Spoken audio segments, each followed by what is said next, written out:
Hello friends, welcome to perfect academy. My name is Krishna Mohan Kumar. आज जो हम करने वाले हैं, आज का जो सेशन है हमारा फेल्मिन के दाएं हाथ का नियम। फेल्मिन के दाएं हाथ का नियम और बाएं हाथ का नियम दोनों ही पढ़ेंगे साथ साथ, क्योंकि इसमें डिफरेंसेस क्या है, थोड़ा सा इससे बहुत दिक्कत है इसमें, क्योंकि आप इस चीज़ को अगर आराम से पढ़े तो पता चलता है कि इसमें क्या डिफरेंसेस है, नहीं तो ऐसे पता नहीं चल रहा है कि क्या है, क्योंकि दोनों ही डिफिनीसन एक जैसे हैं, इसलिए थोड़ा सा डिफिकल्ट है। अब समझेंगे इस चीज़ को ध्यान से एक एक करके, ठीक है ना। तो यहाँ पे जो मैंने फिगर बना दिया, पहले से ड्रॉ कर दिया ताकि ज़्यादा समय नहीं लगेगा, ठीक है ना। तो आप समझिए यहाँ पे कि इस नियम के अनुसार अपने दाएं हाथ के तर्जनी, माध्यम तथा अंगूठे को इस प्रकार फैलाएं कि ये तीनों एक दूसरे के परस्पर लंबवत हों। क्लियर है यहाँ तक? यानी कि हमारा दाहिना हाथ, यानी कि दाएं हाथ का नियम है, तो इसका मतलब क्या है, दाहिना हाथ। तो दाहिने हाथ को मैं ले लेता हूँ, ठीक है ना। ये दाहिना हाथ है, देखिएगा ये दाहिना हाथ, ठीक है ना। तो दाहिने हाथ का अंगूठा भी है, तर्जनी भी है और माध्यमा भी है, ठीक है ना। तो यहाँ पे अब आगे बढ़ते हैं, यानी कि तीनों को ऐसे हम लोग रखेंगे, तीनों उंगलियों को, कि ये तीनों क्या हो, 90 डिग्री के एंगल पे हो। यहाँ पे देखिए ये 90 डिग्री के एंगल पे है, गॉट इट। और यहाँ पे ये वाला 90 डिग्री के एंगल पे है, यानी कि तीनों परस्पर एक दूसरे के 90 डिग्री के एंगल पे हो, परस्पर लंबवत हो। क्लियर? अब देखिए यहाँ पे, यहाँ से लिखा हुआ है, पैराग्राफ चेंज करें। यदि तर्जनी चुंबकीय क्षेत्र की दिशा, इसका मतलब ये है कि ये तर्जनी है। तर्जनी किसको दिखा रहा है? चुंबकीय क्षेत्र की दिशा को दर्शा रहा है, ठीक है ना। तर्जनी चुंबकीय क्षेत्र की दिशा, ठीक है ना। आगे देखिए, तथा अंगूठा चालक की गति की दिशा को प्रदर्शित करे। अंगूठा जो है चालक की गति की दिशा को प्रदर्शित करे, ठीक है ना। ये चालक की गति की दिशा है और इसी को हम क्या कहते हैं, फोर्स कहते हैं। ध्यान रखिएगा, इसको हम फोर्स भी कह सकते हैं और मोशन भी कह सकते हैं, यानी कि गति भी कह सकते हैं, ठीक है, दोनों कह सकते हैं। तो ये हमारा क्या करता है कि अंगूठा जो है चालक की गति की दिशा को प्रदर्शित करता है। तो माध्यम अपने आप क्या होगा, माध्यमा जो है हमारा, ये क्या होगा, धारा को प्रदर्शित करेगा, ठीक है ना। यानी कि माध्यमा क्या करेगा, प्रेरित विद्युत धारा को प्रदर्शित करेगा, यानी कि करंट फ्लो होने लगेगा। बात समझ में आए? यानी कि करंट का मान, यानी कि विद्युत धारा की दिशा को निकालने के लिए हम क्या करते हैं, फेल्मिन के दक्षिण हस्त का नियम का पालन करते हैं। क्लियर है? ठीक है ना। अब इस चीज़ को समझेंगे बहुत अच्छे तरीके से, लेकिन अगर आपको 10th का एग्ज़ाम देना है तो 10th के एग्ज़ाम में इतनी चीज़ें आप अगर लिख देते हैं तो बहुत अच्छा है, ठीक है ना। इससे आपको नंबर मिल जाएगा। हालांकि ये PVI क्वेश्चन है, ठीक है, ये ध्यान रखना है, फेल्मिन का दक्षिण हस्त का नियम, ठीक है ना। तो दाएं हाथ का नियम या फिर इसी को कहते हैं दक्षिण हस्त का नियम। तो आप इस फिगर को भी ड्रॉ कर सकते हैं अच्छे तरीके से।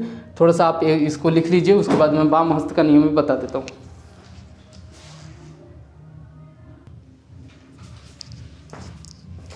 हाँ, तो फ्रेंड्स देखिए अब आगे, यहाँ पे जो मैंने डिफिनीशन लिखा है, ये फेल्मिन के वाम हस्त का नियम हो गया, ठीक है ना। पहले हम लोग इसके पहले पढ़े थे दक्षिण हस्त का नियम, जो कि ये फिगर था, ठीक है। अब जो लिख दिया वाम हस्त का नियम, जिसका फिगर यहाँ पे है, ठीक है ना।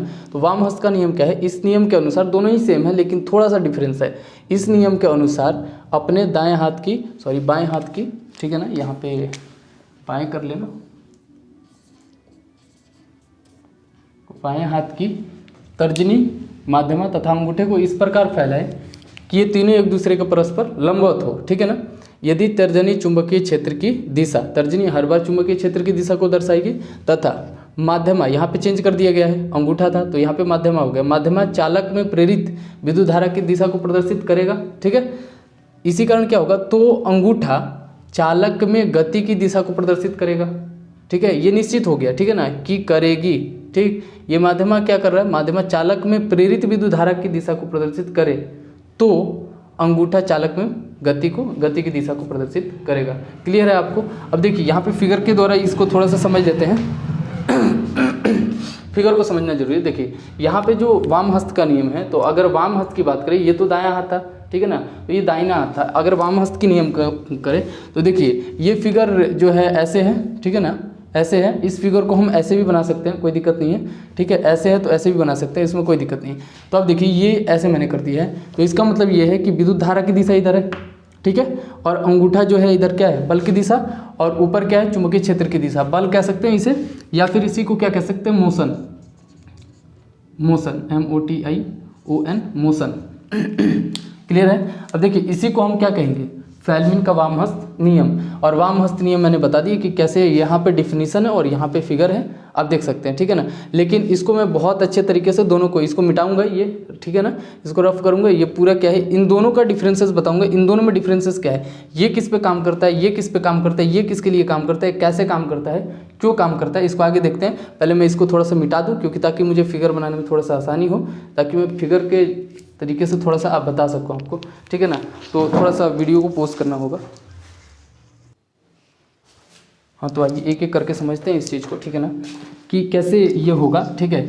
ये है हमारा फेल्मिन का दक्षिण हस्त नियम और ये क्या है, वाम हस्त नियम है, ठीक है। फेल्मिन का दक्षिण हस्त नियम है तो ये काम करता है किस पे, जनरेटर पे। किस पे, जनरेटर पे काम करता है। कैसे काम करता है इस चीज़ को मैं बता दूं आपको बहुत अच्छे तरीके से, अगर एग्जाम बेसिस से नहीं, ठीक है ना, ये मतलब कि आपको जानना होगा कि कैसे हो रहा है, तो इसके लिए मैं बता रहा हूँ आपको, ठीक है। तो यहाँ पे एक मैं थोड़ा सा एग्जाम्पल के लिए डैम ले रहा हूँ, डैम बना रहे हैं। डैम के अंदर क्या होता है, पानी होता है, ठीक है। डैम बहुत बड़ा होता है जिससे इलेक्ट्रिसिटी प्रोड्यूस की जाती है, ठीक है ना। इलेक्ट्रिसिटी यानी कि विद्युत धारा का प्रवाहित होना, ठीक है। छोटा सा ही फिगर बना रहा हूँ ताकि आपको समझ में आ जाए, पूर्ण रूप से समझिए। देखिए यहाँ पे है पेनस्टॉक कह सकते हैं इसे, ठीक है। तो ये हमारा थोड़ा सा फिगर इधर उधर होगा, कोई दिक्कत नहीं। इसमें क्या है, पानी है, वाटर है, ठीक है। और ये जो वाटर है, वाटर जो है ये पोटेंशियल एनर्जी के रूप में है। पोटेंशियल एनर्जी किसे कहते हैं, यानी कि जब किसी चीज़ में एनर्जी को स्टोर कर लिया जाए उसे क्या कहते हैं, पोटेंशियल एनर्जी। थोड़ी सी टेक्निकल भाषा में मैं बता रहा हूँ। तो यहाँ पे अगर बंद किया हुआ है गेट तो यहाँ से पानी बह नहीं सकता है, लेकिन जैसे ही यहाँ पे पानी प्रेशराइज किया जाएगा, यहाँ पे गेट खोल दिया जाएगा तो ये पानी क्या होगा, आगे की ओर बढ़ता आएगा। तो पानी क्या होगा, प्रेशर से आगे की ओर बढ़ेगा। यहाँ पे पानी जब तक हाइट में है, ये कुछ हाइट पे रखा होता है, ठीक है ना, कुछ हाइट पे रखा होता है, ठीक है। जैसे कि छत पे टंकी रखी होती है वैसे ही ये भी है, ठीक है। कुछ हाइट पे पोटेंशियल एनर्जी इसमें स्टोर हो चुका है, और जैसे ही वाटर में क्या है, एनर्जी स्टोर हो गया, जैसे ऊपर रखे, क्योंकि टोटी खोलते हैं तो तेज गिरता है पानी, तो वैसे ही क्या होगा, इसमें से भी क्या होगा, तेज पानी आएगा, जिसका नाम इसका पेनस्टॉक कहते हैं इसे, ठीक है ना। थोड़ा सा मुहावरा समझ लेंगे, ठीक है ना, तो अच्छा रहेगा। यहाँ पे देखिए ये हो गया, यहाँ पे इसको हम कहते हैं नोजल, ठीक है, नोजल। तो ये चीज़ें आपके लिए है नहीं वैसे तो, ठीक है। तो मैं बस इतना बताना चाह रहा हूँ आपको कि आप समझ जाइए, ठीक है ना, कि कैसे ये काम करता है, ठीक है। यहाँ पे देखिए ये जो है, यहाँ पे मैंने नोजल लगा दिया। नोजल का मतलब है जैसे ये पेन है ना, तो पेन की नोकी है, इसमें से अगर पानी को प्रेशराइज किया जाए तो बहुत तेज़ गति से पानी निकलेगा, तो वैसे ही यहाँ पे भी। तो ये पानी आया और यहाँ से निकलेगा, और निकलेगा तो ये टरबाइन पे सीधा सीधा जाएगा, ठीक है ना। टरबाइन पे सीधा सीधा जाएगा और टरबाइन घूमना चालू होगा। ये मान के चलिए थोड़ा सा टरबाइन है, और टरबाइन जैसे ही घूमना चालू होगा, ठीक है, यहाँ पे पानी पड़ा और पानी के जरिए क्या हो रहा है, घूम रहा है ये पूरा स्पीड में, या फिर स्टीम के जरिए घूम रहा है, बहुत सारे तरीके हैं, ठीक है। तो घूमेगा तो उसके बाद ये जो इसकी जो छड़ी होती है ये कनेक्टेड होता है जनरेटर से। किससे, जनरेटर से। और जनरेटर के पीछे दो तार निकले होते हैं, ठीक है, और इन दोनों तारों में से क्या होता है, इलेक्ट्रिसिटी प्रोड्यूस होने लगती है, यानी कि क्या होता है, करंट बहने लगता है, यानी कि हमें क्या मिल गया, करंट मिल गया। इस चीज़ को यहाँ पे लेके आए, ठीक है, तो करंट मिलने लग गया। इसका सीधा सीधा मतलब ये है कि यहाँ पे जो जनरेटर लगा हुआ है इसके अंदर कुछ ऐसे चीज़ें हैं जिसके द्वारा क्या हो रहा है, करंट हमें मिल रहा है। तो यहाँ पे हमें क्या मिल रहा था, धारा, ठीक है, क्योंकि ये फोर्स और ये दोनों तो पहले से थे, ठीक है ना, लेकिन हमें बाद में क्या मिला, धारा मिला। तो इसका मतलब क्या है, ये क्या है, दक्षिण हस्त नियम। तो सीधा सीधा इसे कह सकते हैं कि ये किस पे काम कर रहा है, दक्षिण हस्त नियम पे ये काम कर रहा है। कि जैसे यहाँ पे देख लिया जाए, अगर ये दक्षिण हस्त नियम है तो ये रहा तुम्हारा दक्षिण हस्त नियम, ठीक है। और इस चीज़ को यहाँ पे जनरेटर पे लागू करेंगे तो जनरेटर में एक फिगर होता है, दिखा दूँ तुम्हें, अंदर, ठीक है ना, अंदर की ओर यहाँ पे एक होता है नॉर्थ और साउथ, ठीक है ना, दिखाई दे रहा है, सेकंड, आराम से इस चीज़ को समझेंगे। नॉर्थ होता है और साउथ होता है, ठीक है ना। तो नॉर्थ और साउथ के बीच में एक ऐसे कुछ आकृति का एक कह सकते हैं हम छड़ होता है या फिर पिन होता है, ठीक है, समझने के लिए। जैसे कि मोटर पढ़े हैं ना, तो मोटर में ऐसा आप लोग देखे होंगे, ठीक है ना। तो यहाँ पे जो है ये वाली, ठीक है, तो ये जो क्या होता है, मूव करता है, ठीक है ना। अगर यहाँ पे मान के चलिए कि हम पंखड़ी लगा दें, टरबाइन लगा दें, ठीक है ना, और ये जब मूव करेगा तो यहाँ पे क्या होगा, मैग्नेटिक फील्ड उत्पन्न हो जाएगा, मैग्नेटिक फील्ड यहाँ पे उत्पन्न होगा, ठीक है। और जैसे ही मैग्नेटिक फील्ड उत्पन्न होगा, ठीक, तो इस सर्किट से हमें क्या करना होगा, इलेक्ट्रिक पैदा हो रही है ना, इलेक्ट्रिक मिलने लगेगा। क्योंकि हमें क्या चाहिए, देखिए यहाँ पे ध्यान से देखिए, यहाँ पे जो है हमें यहाँ पे फोर्स चाहिए और क्या, चुंबकीय क्षेत्र, तो करंट हमें मिलेगा। तो फोर्स यहाँ पे जो पंखड़ी घूम रहा है वो फोर्स है हमारा, ठीक है ना, फोर्स मिल गया हमें, ठीक है। और मैग्नेटिक फोर्स के चलते क्या हो रहा है, मैग्नेटिक फील्ड उत्पन्न हो रहा है। और जैसे ही मैग्नेटिक फील्ड उत्पन्न हो गया तो यहाँ पे जो है हमारा यहाँ से जाएगा और यहाँ से आएगा। इसका मतलब ये है कि ऐसे ये जाएगा, ऐसे ऐसे करंट जाएगा और इधर से आएगा, फिर से ऐसे आ जाएगा, ठीक है ना। और ये एक सर्किट हम लोग बना सकते हैं यहाँ से, ठीक है ना। यहाँ पे सर्किट, यहाँ पे एक लाइट लगा सकते हैं। आप चाहते हैं कि लाइट लगा दिया जाए, जैसे फिगर में ऐसे ही बना दे रहा हूँ, यहाँ पे लाइट लगा दिया, ठीक। तो ये जो लाइट है, ठीक है ना, यहाँ से ऐसे गया, ठीक है, और ये ऐसे चला गया फिर से, ठीक। तो ये जो सर्किट पूरा हो रहा है ऐसे जाके, ठीक है ना, ये जो सर्किट पूरा हो रहा है, तो इसका सीधा मतलब ये है कि ये क्या हो रहा है, करंट बहने की प्रवाह है। ये क्या होगा, घूमेगा, ठीक है ना। किसके कारण, वहाँ से पंखड़ी पे हम लोग पानी गिरा रहे हैं तो ये घूमेगा ही, और घूमेगा तो ये पूरा घूम रहा है।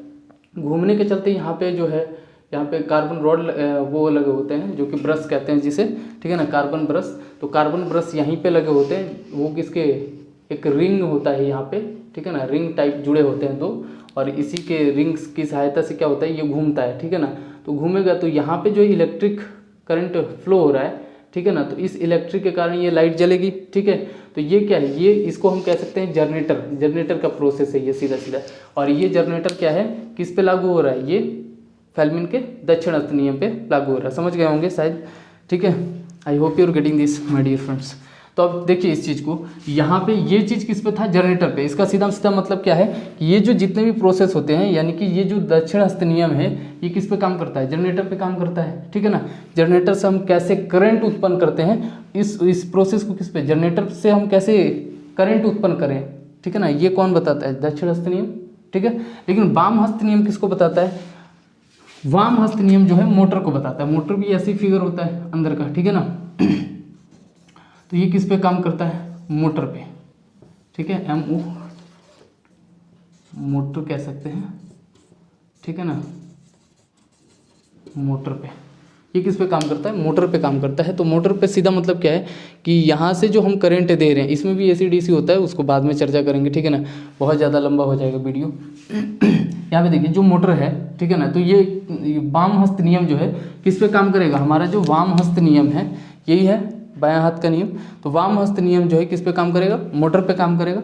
तो मोटर से देखिए यहाँ पे जो था, इधर भी समझना है हमें, जनरेटर का काम क्या होता है कि जो मैकेनिकल एनर्जी से इलेक्ट्रिकल एनर्जी में कन्वर्ट कर दे, मैकेनिकल एनर्जी को इलेक्ट्रिकल एनर्जी में कन्वर्ट कर दे, उसे क्या कहते हैं, दक्षिणावर्त नियम, ठीक है। तो यहाँ पे क्या हो रहा है कि मैकेनिकल एनर्जी लिया और इलेक्ट्रिकल पैदा कर दिया। यहाँ पे भी वही है, ठीक है ना। इन्होंने क्या किया, ये चालक की गति और चुंबकीय क्षेत्र की गति क्या पैदा कर दिया, करंट प्रदर्शित करता है, करंट को डिनोट करता है, यही तो है हमारा, ठीक है। लेकिन यहाँ पे जैसे देखते हैं हम लोग वाम हस्त नियम, वाम हस्त नियम में क्या होता है कि ये करंट को पैदा नहीं करता है, करंट को उत्पन्न नहीं करता है, ठीक है ना। ये क्या करता है, बल को उत्पन्न करता है। यहाँ पे ध्यान देना है, यही डिफरेंस है। यहाँ पे क्या हो रहा है, करंट को उत्पन्न कर रहा है, यहाँ पे क्या हो रहा है कि बल को उत्पन्न कर रहा है, ध्यान रखना, ठीक है ना। इसमें पहले से इलेक्ट्रिक दिया जाता है, जैसे कि मैं बता दूं फॉर एग्जांपल, जैसे कि मोटर होता है, ठीक है ना। तो मोटर अगर पूछा जाए कि मोटर कैसे कार्य करता है, तो उसका क्या होता है कि जो इलेक्ट्रिकल एनर्जी को मैकेनिकल एनर्जी में कन्वर्ट कर दे, ठीक है ना, यानी कि विद्युत ऊर्जा को यांत्रिक ऊर्जा में परिवर्तित कर दे। तो ये फिगर, जैसे कि यही फिगर मान के लिए चलिए, ठीक है ना। तो यहाँ पे ये अगर फिगर होगा, ठीक है, तो ये क्या करता है, इसमें पहले ही हम लोग करंट दे देते हैं। ऐसा नहीं है कि इसको पंखड़ी को घुमाते हैं कि करंट पैदा होगा, नहीं, हम लोग क्या करते हैं, यहाँ पे एक बैटरी जोड़ देते हैं, जहाँ पे लाइन है ना, यहाँ पे एक बैटरी जोड़ देते हैं, ठीक है ना। और बैटरी जोड़ेंगे तो विद्युत क्या होगा, प्रवाहित होने लगेगा। यानी कि इसका मतलब क्या है, करंट हम लोग दे दिए, करंट दे दिए ना, और जैसे ही करंट दे देंगे तो इसमें क्या होगा, मैग्नेटिक फील्ड उत्पन्न हो जाएगा, मैग्नेटिक फील्ड उत्पन्न हो जाएगा। और मैग्नेटिक फील्ड उत्पन्न होने के कारण ये क्या होगा, घूमना स्टार्ट करेगा। इसका मतलब क्या है कि पहले हमने क्या दिया, करंट दे दिया, मैग्नेटिक फील्ड उत्पन्न हो गया, और बाद में हमें क्या मिला, बल। बात समझ में आ रहा है, बाद में हमें क्या मिला, बल। तो इसका मतलब सीधा सीधा क्या है कि ये बल को उत्पन्न करने के लिए, ठीक है ना, फेल्मिन के वाम हस्त का नियम का प्रयोग किया जाता है। अब आपको जाके क्लियर हो गया होगा सारी चीज़ें। अगर आपको और भी विस्तार में समझना होगा, ठीक है, तो इसके अगले वीडियो में हम लोग समझेंगे, क्योंकि ये थोड़ी सी डिफ़िकल्ट थी और कुछ दूसरे तरीके से भी समझाना जरूरी है, क्योंकि ये इतने में नहीं समझ पाएगा, क्योंकि ये थोड़ा सा लंबा चीज़ है। ठीक है, तो आप इतना समझिए कि ये किस पे काम करता है, ये जनरेटर पे काम करता है और ये मोटर पे काम करता है। मोटर का काम क्या होता है कि जो मैकेनिकल एनर्जी को इलेक्ट्रिकल एनर्जी को मैकेनिकल एनर्जी में कन्वर्ट कर दे, मोटर का काम होता है। लेकिन यहाँ पे जब इसकी बात करें, अगर हम जनरेटर की बात करें, तो ये क्या करता है कि मैकेनिकल एनर्जी को इलेक्ट्रिकल एनर्जी में चेंज करता है, जैसे कि मैंने पहले बताया था। ठीक है, और इलेक्ट्रिकल एनर्जी कैसे पैदा करते हैं यहाँ पे मैंने दिखा दिया है। लेकिन मैकेनिकल अगर इलेक्ट्रिकल एनर्जी पैदा करना आप जान गए हैं, तो यहाँ पे मोटर का प्रोसेस मैंने आपको पढ़ाया भी होगा, या फिर आपको अगले वीडियो में पढ़ा दूंगा। ठीक है ना, गॉट इट, आपको समझ गए होंगे। Clear, thank you, thanks a lot.